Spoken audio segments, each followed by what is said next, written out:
नमस्कार दोस्तों, एक बार फिर से स्वागत है आपकी फेवरेट यूट्यूब चैनल अपनी पाठशाला में। आज के इस वीडियो में हम अकाउंट के अंदर चैप्टर नंबर 9 खाता बही खतौनी शुरू करने जा रहे हैं। बताना चाहूंगा भाग 1 में सबसे आसान चैप्टर यही वाला है, बट पता नहीं फिर भी क्यों ज्यादातर स्टूडेंट को इसी चैप्टर से डर लगता है। तो मैं आपको भरोसा दिलाता हूँ, यदि आप इस चैप्टर को मेरे साथ पढ़ोगे यानी सीखोगे तो इससे आसान चैप्टर आपको कोई भी लगेगा नहीं। ठीक है, जैसे कि मैंने आपको कहा सबसे आसान चैप्टर खाता बही खतौनी ही है। ठीक है, तो चलिए आप अपनी थोड़ी काम की बात करते हैं। जैसे कि आपको पता है कि सभी चैप्टरों के मैं आपको क्वेश्चन तो अच्छे से करवा देता हूँ, ठीक है, और आप अच्छे से सीख भी लेते हो, बट जो थ्योरी होती है थ्योरी की वजह से आपके एग्जाम में कम मार्क्स आते हैं। तो मैं ऐसा चाहता हूँ कि आप थ्योरी अपने हैंड से तैयार करिए। ठीक है, जैसे कि आपको पता है कि आप 11वीं क्लास में हो, तो 11वीं क्लास के जो बच्चे होते हैं खुद ही थ्योरी को ढूंढकर अच्छे से याद कर लेते हैं, ठीक है, तैयारी भी कर लेते हैं।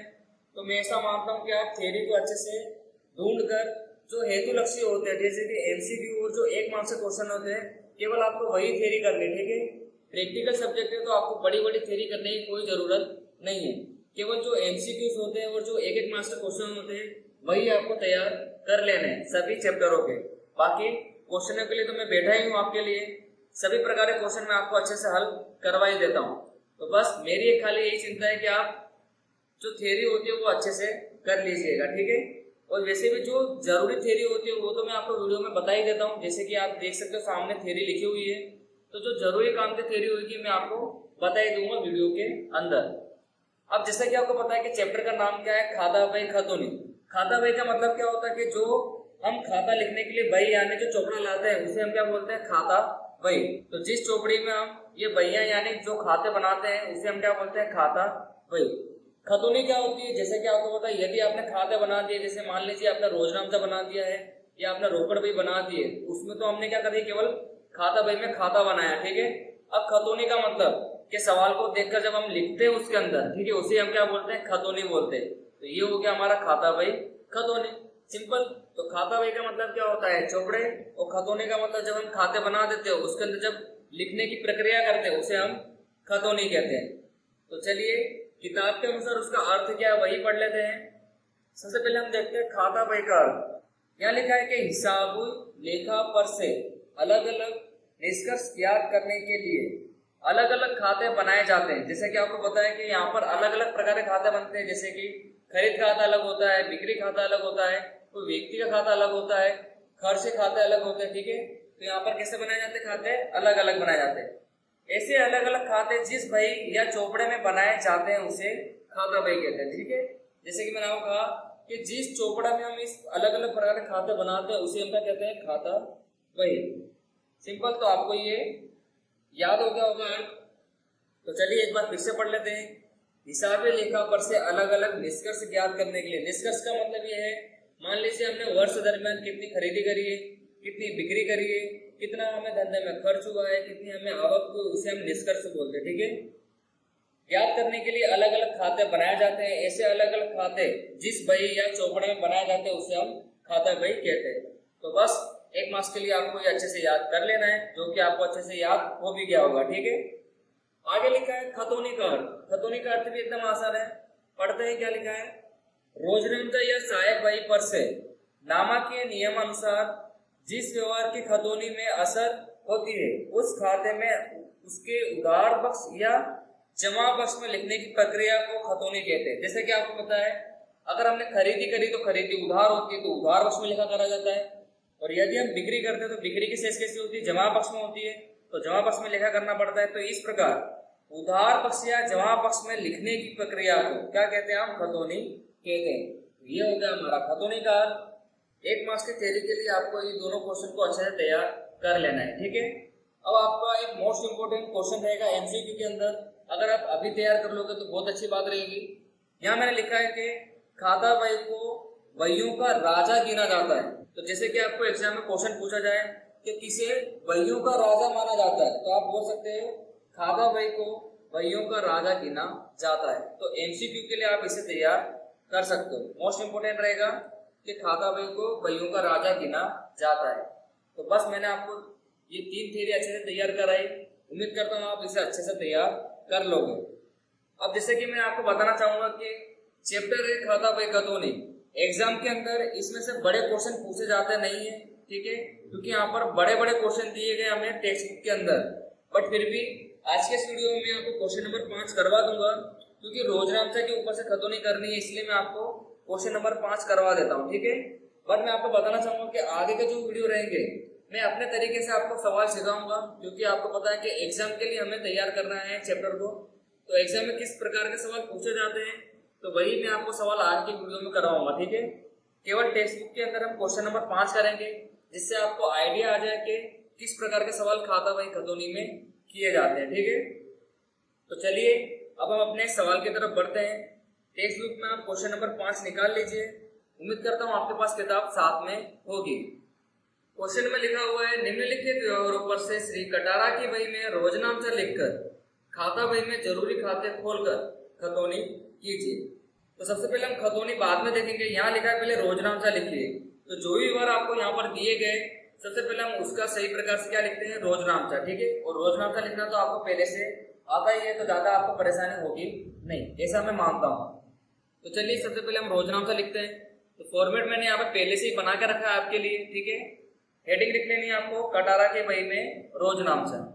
तो चलिए एक एक करके व्यवहार पढ़ते हैं और रोजनामचा लिखते हैं।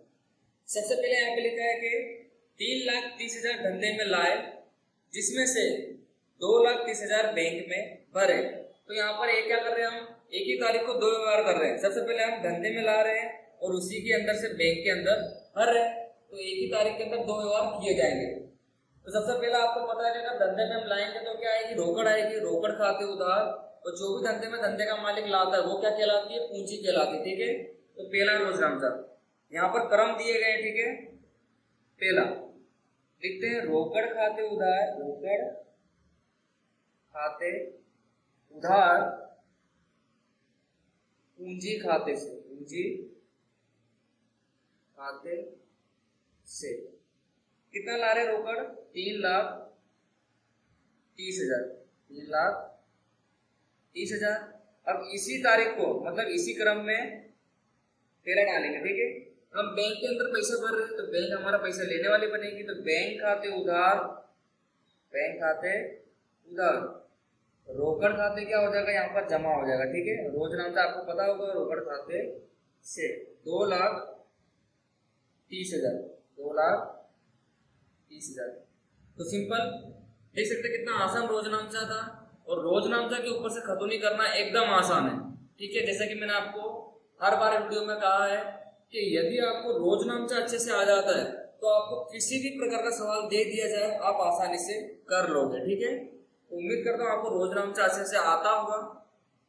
चलिए आगे बढ़ते हैं। यहाँ लिखा है रोकड़ खरीदी 85,000।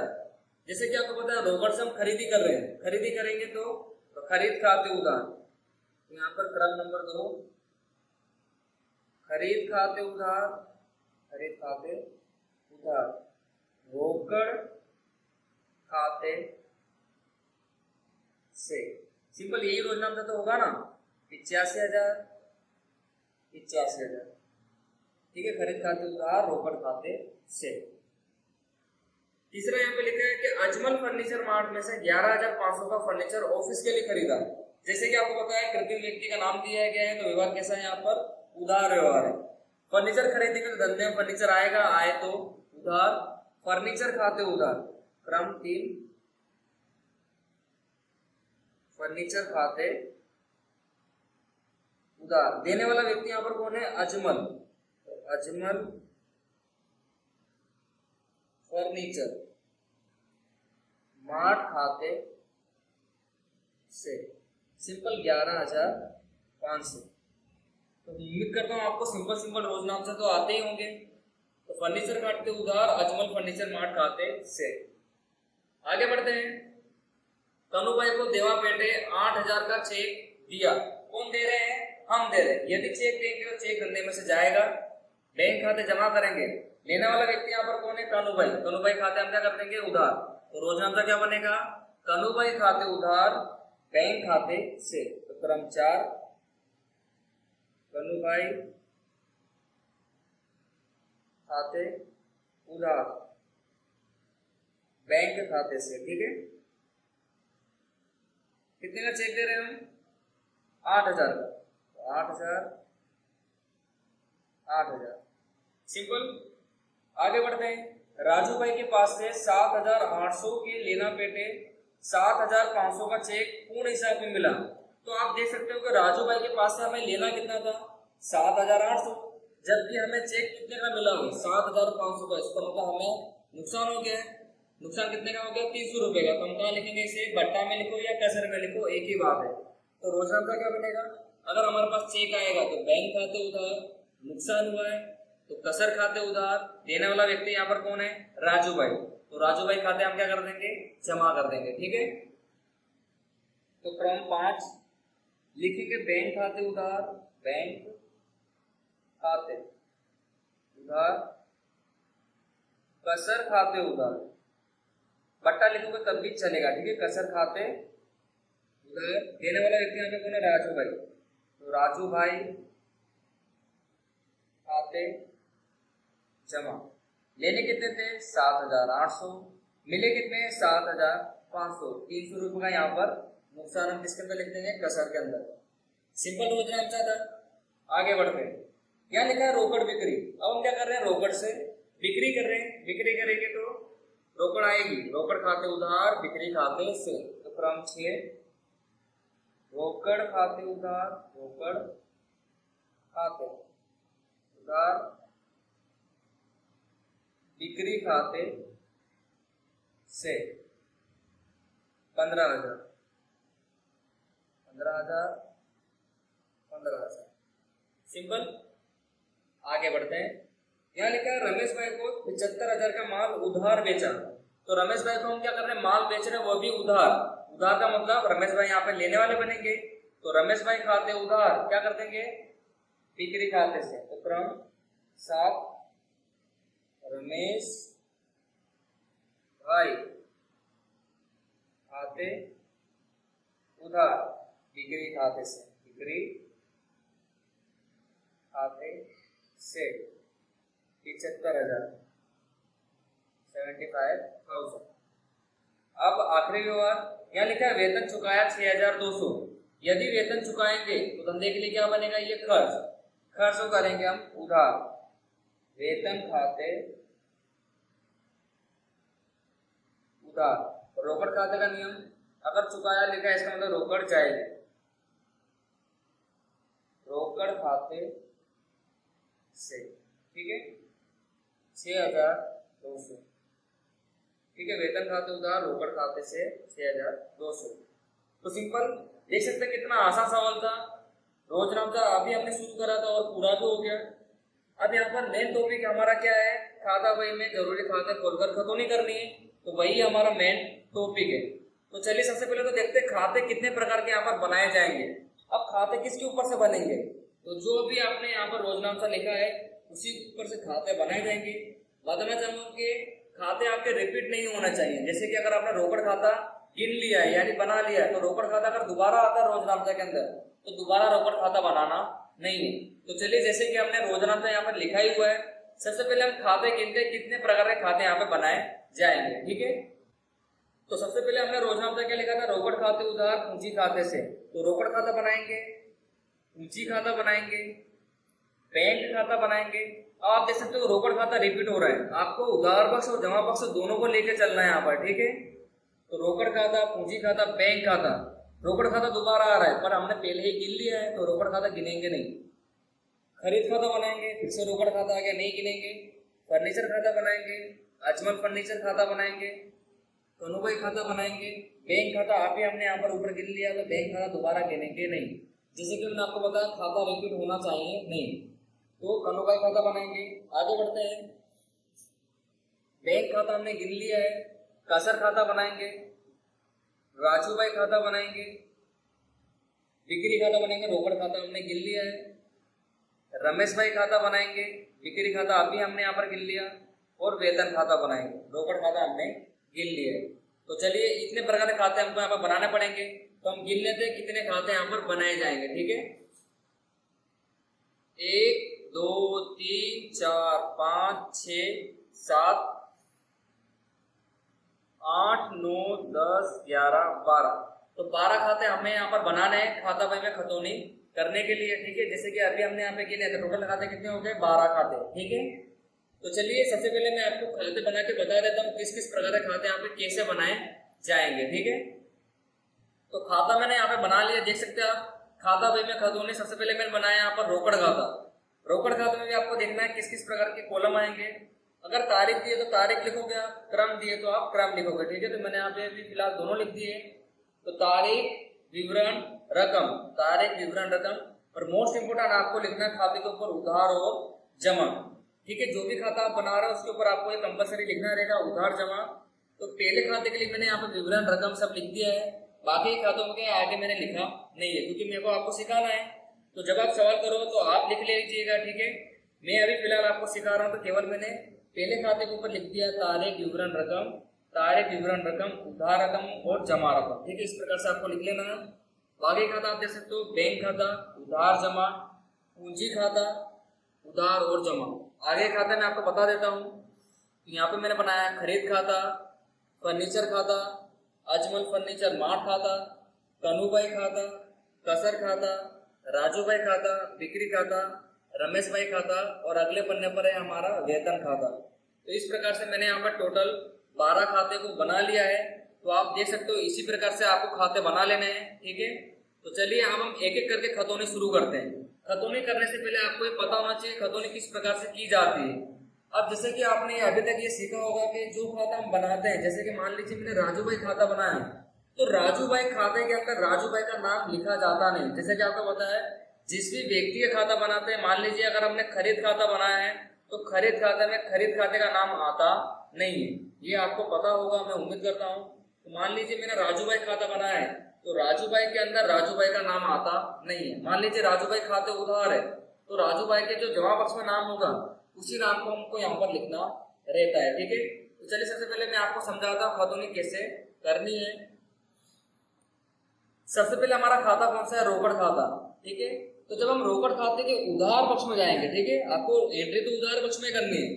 तो रोकड़ खाते के उधार पक्ष में नाम किसान लिखना रहेगा आपको, पूंजी का, उसके अपोजिट पक्ष के नाम जो लिखा रहता है आपको वही लिखना रहता है खतौनी करते वक्त। तो जैसे कि रोकड़ खाते के उधार पक्ष में जब हम एंट्री करेंगे तो किसके नाम से एंट्री करेंगे, पूंजी खाते से। तो इसका कारण किया जाता है कि रोकड़ हमारे पास किस कारण से है कि भाई धंधे में हम क्या लाए थे, भाई पूंजी लाए थे, तो ये बन गया इसका कारण। तो रोकड़ खाते के उधार पक्ष में नाम किसका लिखना रहेगा, पूंजी में। और जैसे कि आपको पता है कि रोकड़ खाते में उधार पक्ष में हम रोकड़ खाते का नाम लिख सकते नहीं है। तो जैसे जैसे हम खतौनी करेंगे वैसे वैसे आपको पता चलता जाएगा, ठीक है। उम्मीद करता हूँ वीडियो के अंत तक बने रहोगे। तो चलिए अब हम एक एक रोजनामचा पढ़ते हैं और खाता बही में खतौनी करना शुरू करते हैं। अब आपको ऐसा होगा कि सर कितने सारे खाते यहाँ पे आपने बनाए हैं। आप देख सकते हो कि 12 खाते यहाँ पे बनाए गए। बट मैं आपको बताना चाहूंगा कि एग्जाम में इतना बड़ा क्वेश्चन नहीं आता है, ठीक है। इसलिए मैं आपको मना कर रहा था कि टेक्स्ट बुक में से हम सवाल नहीं पढ़ेंगे क्योंकि ज्यादा ही बड़े बड़े सवाल है और इतने बड़े बड़े सवाल एग्जाम में पूछे जाते नहीं है, ठीक है। तो फिलहाल ये टेक्स्ट बुक का पहला सवाल था, छोटा सवाल था, इसलिए मैं आपको करवा रहा हूँ। बताना चाहूंगा कि इससे भी छोटा सवाल एग्जाम में पूछा जाता है। केवल 1-2 रोजनाम से आपको लिखने रहेंगे और उसी के ऊपर से आपको खतौनी करने रहेंगे, ठीक है। तो फिलहाल अगर आप ये रोजनामचा के ऊपर से खतौनी सीख लेते हो तो आपको बहुत कुछ सीखना मिल जाएगा इस चैप्टर के अंदर से, ठीक है। तो सबसे पहला रोजनामचा क्या था, रोकड़ खाते उधार पूंजी खाते से। तो ये रहा हमारा रोकड़ खाता।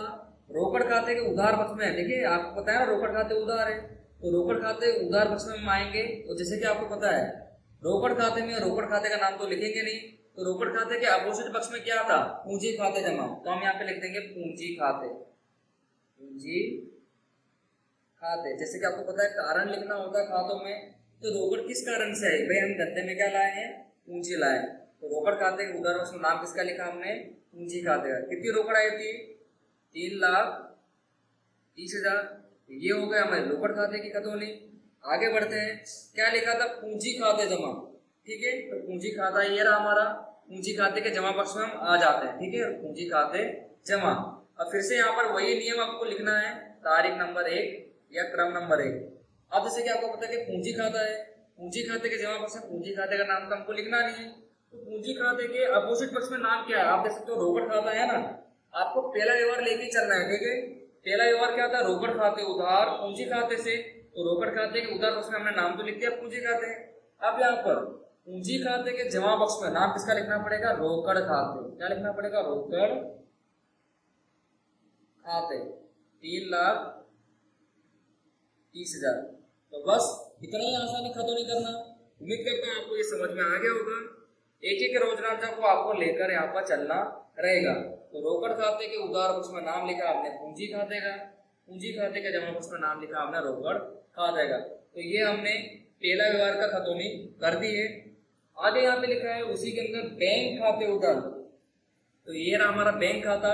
अब जैसे कि आपको पता है बैंक खाते के उधार पक्ष में हमको आना है, बट बैंक खाते का नाम यहाँ पर लिखना नहीं है। तो बैंक खाते के जमा पक्ष में आप देख सकते हो नाम किसका है? रोकड़ खाते का। तो बैंक खाते उधार क्रम एक ही रहेगा। क्या लिखेंगे? रोकड़ खाते। अब जैसे कि अगर आप अपनी बैंक की पासबुक देखोगे तो आप उसको उधार पक्ष में देखोगे भाई रोकड़ खाते की एंट्री हुई है, कितने से हुई है? 2,30,000। तो आपको ये कारण पता होना चाहिए कि बैंक में पैसा बढ़ा किस प्रकार से। तो भाई लिखेंगे बैंक के अंदर हमने रोकड़ा भरे थे, इसलिए बैंक खाते के उधार पक्ष में हमने नाम लिखा रोकड़ खाते। अब फिर से क्या है? रोकड़ खाते जमा। आप देख सकते हो चौथा नंबर का रोजनामा क्या है? रोकड़ खाते जमा। तो ये रहा रोकड़ खाता। रोकड़ खाते के जमा पक्ष में वही क्रम नंबर 1 क्या लिख देंगे? उसका अपोजिट नाम बैंक खाते। बैंक खाते 2,30,000। ठीक है, मैं उम्मीद कर रहा हूँ आपको समझ में आ रहा होगा किस प्रकार से हम ये खतौनी कर रहे हैं। अगर रोकड़ खाते उधार है तो उसके जमा पक्ष में देखना है किसका नाम है? पूंजी खाते का। तो हमने यहाँ पे लिखा पूंजी खाता। पूंजी खाता जमा है तो उसके उधार पक्ष में देखना है किसका नाम है, यानी अपोजिट देखना है आपको। तो क्या लिखा था? रोकड़ खाता। मैंने लिखा यहाँ पर रोकड़ खाते। नेक्स्ट यहाँ पे क्या था? बैंक खाते उधार। तो आपको अपोजिट पक्ष में देखना नाम किसका है? रोकड़ खाते का नाम था, लिखा मैंने यहाँ पर रोकड़ खाते। रोकड़ खाते के जमा पक्ष में नाम किसका लिखेंगे? बैंक खाते में। तो ये हो गया हमारी खतौनी। देख सकते हैं कितना आसान था। चलिए अब जैसे जैसे हम आगे बढ़ेंगे वैसे वैसे आपको पता चलता ही जाएगा। अब यहाँ पे लिखा है खरीद खाते उधार। अब जैसे कि आपको पता है अगर हम खरीद खाते में एंट्री करेंगे तो खरीद खाते का नाम तो नहीं लिखेंगे, तो क्या लिखना पड़ेगा? हमको रोकड़ खाते नाम लिखना पड़ेगा। ठीक है, क्योंकि उससे अपोजिट नाम क्या लिखा है? रोकड़ खाते से। तो आपको लिखना रहेगा रोकड़ खाते। तो चलिए एंट्री करते हैं। तो ये रहा हमारा खरीद खाता। लिखा क्या था? खरीद खाते उधार। तो खरीद खाते उधार उसमें क्रम 2 क्या लिख देंगे? रोकड़ खाते। वो रकम खरीद खाते की 85,000। नेक्स्ट यहाँ पे क्या लिखा है? रोकड़ खाते से। अब यहाँ पर रोकड़ खाते के फिर से हमें जमा पक्ष में जाना है, बट यहाँ पर नाम किसका लिखोगे आप? खरीद खाते का। ठीक है, समझ में आ गया होगा अब आपको। तो ये रहा हमारा रोकड़ खाता क्रम 2 क्या लिख देंगे? खरीद खाते। ठीक है, जैसे कि आपको कारण पता है जमा पक्ष का मतलब ये होता है कि रोकड़ धंधे में से जाना। किस कारण से गई है? भाई हमने यहाँ पर रोकड़ में खरीदी करी है। ठीक है, तो रोकड़ धंधे में से चली गई है। तो रोकड़ खाते का जमा पक्ष में नाम किसका लिखेंगे? खरीद खाते का 85,000। सिंपल एंट्री थी। चलिए अब आगे बढ़ते हैं। नेक्स्ट यहाँ पे लिखा है फर्नीचर खाते उधार। अब यहाँ पे हमें फर्नीचर खाते के उधार पक्ष में जाना है, बट नाम किसका लिखना है? अजमल फर्नीचर मार्ट खाते का, उसके अपोजिट पक्ष के नाम। तो ये रहा हमारा फर्नीचर खाता। यहाँ लिख देंगे फर्नीचर खाते के उधार पक्ष में क्रम नंबर 3 अजमल फर्नीचर मार्ट खाते। ठीक है, कितने का फर्नीचर खरीदा हमने? 11,500 का। नेक्स्ट यहाँ पे क्या है? अजमल फर्नीचर मार्ट खाते से का मतलब जमा पक्ष में। तो जमा पक्ष में आ जाएंगे हम क्रम नंबर 3 लेकर, बट नाम किसका लिखना पड़ेगा? आपको पता है अजमल फर्नीचर का नाम तो आएगा नहीं यहाँ पर, तो उसके अपोजिट पक्ष में नाम क्या है? फर्नीचर खाते। यहाँ लिख देंगे फर्नीचर खाते। रकम कितनी है? 11,500। अपोजिट पक्ष में नाम लिखने का मतलब होता है कारण दर्शाना। जैसे कि जब आप वर्ष के अंत में अजमल फर्नीचर खाता देखोगे और उसके जमा पक्ष में देखोगे भाई 11,500 किसका लिखा है, तो भाई हमने अजमल फर्नीचर में से क्या खरीदा था? फर्नीचर खरीदा था, इसलिए अपोजिट पक्ष का नाम लिखा जाता है, यानी कारण लिखा जाता है। ठीक है, तो हमने यहाँ पे लिखा फर्नीचर खाते। आगे बढ़ते हैं। यहाँ लिखा है कनुभाई खाते उधार। कनुभाई खाते उधार। तो ये रहा हमारा कनुभाई का खाता उधार पक्ष में। जैसे कि आपको पता है उसका अपोजिट नाम लिखना है, तो उसके उधार पक्ष में नाम क्या लिखा है? बैंक खाते। ये रहा क्रम नंबर 4 कनुभाई खाते के उधार पक्ष में नाम लिखेंगे बैंक खाते। कितना है? 8,000। सिंपल रोजनामा। नेक्स्ट यहाँ पे क्या है? बैंक खाते जमा। तो बैंक खाता हमने पीछे बना ही लिया था, बैंक खाते के जमा बॉक्स में नाम किसका लिखेंगे? कन्हूभाई खाते का। सिंपल। तो बैंक खाते जमा क्रम 4 लिख देंगे कन्हूभाई खाते 8000। ठीक है, अब मैं उम्मीद कर रहा हूँ आपको समझ में आने लगा होगा कि किस प्रकार से खतौनी हम यहाँ पर कर रहे हैं। ठीक है, कन्हूभाई खाते। चलिए आगे बढ़ते हैं। लिखा है बैंक खाते उधार 7500 और कसर खाते उधार 300। तो थोड़ा आप यहाँ पर ध्यान दीजिएगा। यहाँ पर आप देख सकते हो कि 2 खाते असर कर रहे हैं उधार पक्ष में और 1 खाता असर कर रहा है जमा पक्ष में। तो आप खतौनी थोड़ा ध्यान दीजिएगा। ठीक है, यहाँ पे लिखा है बैंक खाते उधार 7500। तो ये रहा हमारा बैंक खाते और ये रहा उधार पक्ष। सबसे पहले हम लिखेंगे क्रम। और आप देखिए कि जमा पक्ष में नाम किसका लिखा है? राजू भाई का। तो आपको भी यहाँ पर नाम लिखना है राजू भाई खाते। बट आपको रकम किसकी लिखनी है? केवल बैंक की कॉलम की। तो बैंक खाते उधर कितना था? 7500। तो आपको 7500 ही लिखना होता। तो अगर आप 7800 लिख दोगे तो गलत हो जाएगा। आपको जिस खाते की एंट्री कर रही है उसी खाते की रकम लिखनी रहेगी। अभी हमने बैंक खाते उधार की एंट्री करी है, तो बैंक खाते में रकम कितनी? 7500। तो आपको 7500 ही से ही लेखा करना रहेगा। ठीक है। दूसरा यहाँ पर क्या है? कसर खाते उधार 300 रुपया। तो कसर खाता हमने यहाँ पर बनाया है। तो ये रहा हमारा कसर खाता। कसर खाते उधार कितना है? 300। तो कसर खाते उधार क्रम लिख देंगे 5वां। जैसे कि आपको पता है उधार पक्ष की एंट्री कर रहे हैं तो फिर से जमा पक्ष के नाम लिखना पड़ेगा। तो यहाँ पे लिख देंगे राजू भाई खाते। तो जब आप कसर खाता उधार के दे दोगे तो भाई 300 रुपये का हमें नुकसान हुआ है। किसके साथ नुकसान हुआ है? तो भाई राजू भाई के साथ हमें नुकसान हुआ है 300 रुपये का। तो कसर खाते उधार कितना करना है? 300। बट नाम किसका आएगा? राजू भाई का। ठीक है, तो राजू भाई खाते 300। अब यहाँ पर क्या है? राजू भाई खाते जमा है। कितना जमा है? 7800। इसका मतलब राजू भाई के जमा पक्ष में 7800 लिखना रहेगा। बट आपको पता है कि राजू भाई खाते में राजू भाई का नाम तो आएगा नहीं। तो उसके अपोजिट पक्ष का कितने नाम लिखे? वहां पे जितने भी नाम लिखे आपको यहाँ पर लिखने रहेंगे। तो कितने नाम लिखे यहाँ पे? बैंक खाते का नाम लिखा है और कसर खाते का नाम लिखा है। तो राजू भाई खाते जमा क्रम नंबर 5। सबसे पहले लिखेंगे बैंक खाते 7500 और उसी क्रम को कसर खाते कितना हो जाएगा? 300। तो आप देख सकते हो कि राजू भाई खाते कितना जमा था? 7800।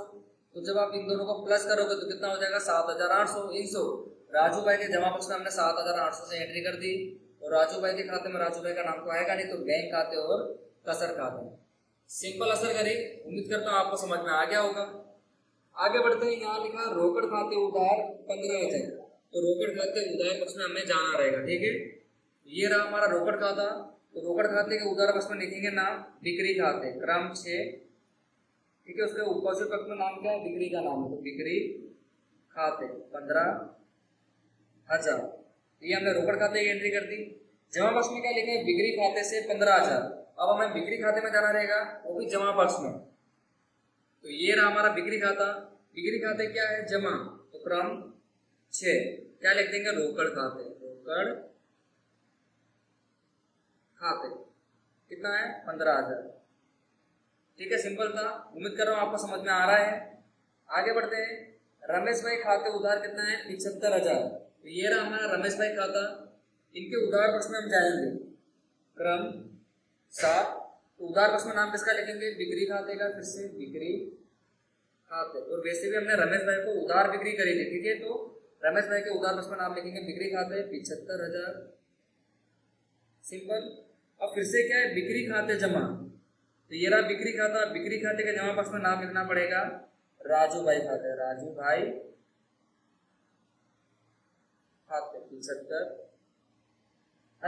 इन शॉर्ट हमने 75,000 की क्या करी? बिक्री करी है। कि बिक्री खाते के जमा पक्ष में नाम लिखेंगे राजू भाई खाते।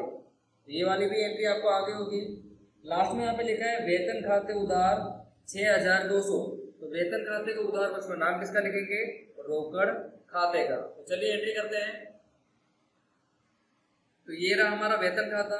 वेतन खाते उधार क्रम 8 क्या लिख देंगे? रोकड़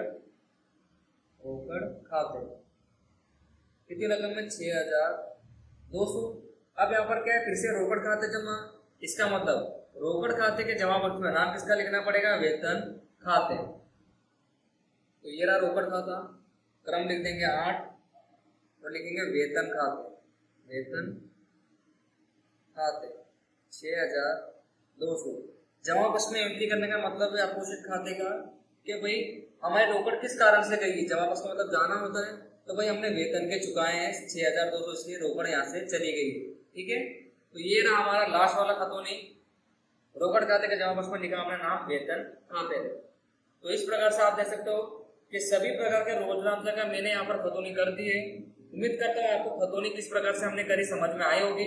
सवाल हमारा यहाँ पर पूरा हो गया है। सबसे पहले हमने रोजनामचा लिख दिया और रोजनामचा के ऊपर से हमने यहाँ पर खतौनी कर दी। तो बस यहाँ पर हमारा सवाल पूरा हो जाता है। ठीक है, आपको सवाल की प्रैक्टिस करनी रहेगी, ज्यादा कुछ खास है नहीं इसके अंदर। अगर आप ध्यान से अगर पढ़ोगे अच्छे से तो आपको आ जाएगा। ठीक है, तो बस आज के वीडियो में अब हम इतना ही रखेंगे। मिलेंगे आपसे फिर से नेक्स्ट वीडियो में नेक्स्ट इंटरेस्टिंग क्वेश्चन के साथ।